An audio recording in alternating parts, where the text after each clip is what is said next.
சாந்தனு வந்து நான் நேற்று சாந்தனுக்கிட்டே நான் சொன்னேன். ஒரு சிலவங்க இருப்பாங்க. நமக்கு அவங்க யாருன்னு தெரியாது. பர்சனலாக தெரியாது.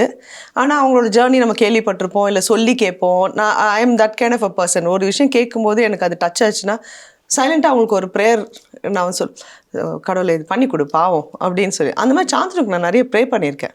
நிறைய வாட்டி நம்ம நியூஸ் படிக்கும்போது இல்லை அவரை வந்து ட்ரோல் பண்ணும்போது அதெல்லாம் படிக்கும்போது ஒரு இண்டிவிஜுவலுக்கு எவ்வளோ வலி கொடுக்குறாங்க, எதுக்கு கொடுக்குறாங்க, கடவுள் இதெல்லாம் மீறி அவர் ஒரு சக்ஸஸை பார்க்கட்டும் அப்படின்னு நான் ப்ரேயர் பண்ணியிருக்கேன். ஸோ இப்போ எனக்கு அது ரொம்ப பிடிச்சிருக்கு. அண்ட் நான் எப்படின்னா எல்லாரோட சக்ஸஸையும் கொண்டாடுற ஆள் நான். எனக்கு இன்செக்யூரிட்டி கிடையாது. இங்கே எல்லாருக்குமே அவங்களுக்குரிய இடம் இருக்குது. நீ பொறாமப்பட்டு அடித்து பிடிச்சி எதையும் வாங்கணும்னு அவசியம் இல்லை. ஜென்யூனாக நீ சந்தோஷப்பட. நீ ஜெயிக்கும் போது பின்னாடி ஒரு கூட்டமே உனக்காக சந்தோஷப்படும்.